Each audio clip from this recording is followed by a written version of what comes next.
मुझे पक्का पता है आपको नहीं पता होगा कि एक बार भगवान और राक्षस दोनों ने मिलकर एक बहुत ही जबरदस्त ट्रेजर हंट की थी। उनका गोल था अमृता का जादुई अमृत।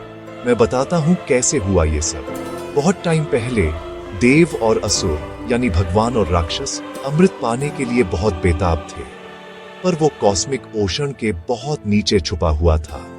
तो उन्होंने समुद्र मंथन नाम के एक एपिक मिशन के लिए हाथ मिलाया। उन्होंने मंदराचल पर्वत को अपनी बड़ी सी मथनी बनाया और सांपों के राजा वासुकी को रस्सी के तौर पर इस्तेमाल किया।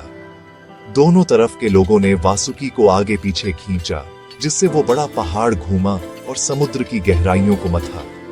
फिर क्या हुआ? कमाल के खजाने, ताकतवर प्राणी और यहां तक कि झर भी ऊपर आने लगा। पर आखिर में अमृत प्रकट हुआ, जिसने हमेशा के लिए यूनिवर्स की किस्मत बदल दी। है ना ये एक लेजेंडरी टीम अप। इसलिए आपको भगवान शिव की सुरक्षा की जरूरत है। जब खतरा आया तो सब उन्हीं के पास गए। सभी देवता और आर्षि कैलाश पर्वत पर पहुंचे। भगवान शिव से मदद की भीख मांगने लगे। उन्होंने सुना और उन सबको बचाने के लिए ऐसा काम किया जो कोई सोच भी नहीं सकता था।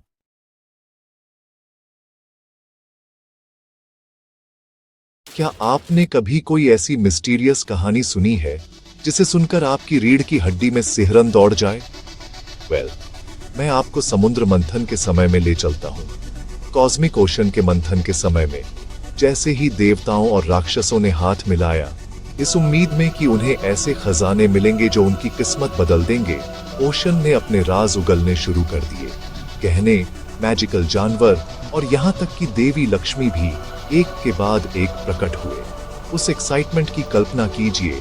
हर जीएम के अनकवर होने के साथ उम्मीदें बढ़ती जा रही थीं, लेकिन अचानक सब कुछ बदल गया। ओशन की गहराइयों से कुछ ऐसा निकला जिसकी किसी ने उम्मीद नहीं की थी। हलाहल, एक ऐसा डेडली पॉइजन जो इतना भयंकर था कि उसकी गर्मी से सारी सृष्टि कांप उठी।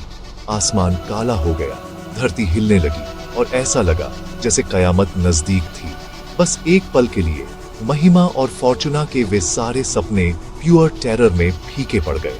लेकिन यहाँ ट्विस्ट है। जब बाकी सब अपनी जान के डर से पीछे हट गए तो भगवान शिव आगे बढ़े।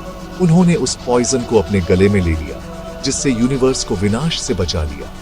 इसीलिए उन्हें नीलकंठ कहा जाता है, नीले गले वाले। मेरे लिए यह कहानी सिर्फ एक मिथ से कहीं बढ़कर है। यह दिखाती है कि कभी कभी असली ताकत डार्कनेस का सामना करने में होती है, जब बाकी सब भाग जाते हैं। अगली बार जब आपके सामने कोई चैलेंज आए तो समुद्र मंथन को याद रखना। सबसे बड़े खजाने अक्सर सबसे टफ ट्रायल्स के बाद ही मिलते हैं। अगर इस कहानी ने आपको गूस बम्प्स दिए तो ऐसे और लेजेंड्स के लिए लाइक और सब्सक्राइब करें, जो आज भी समय के साथ गूंजते हैं।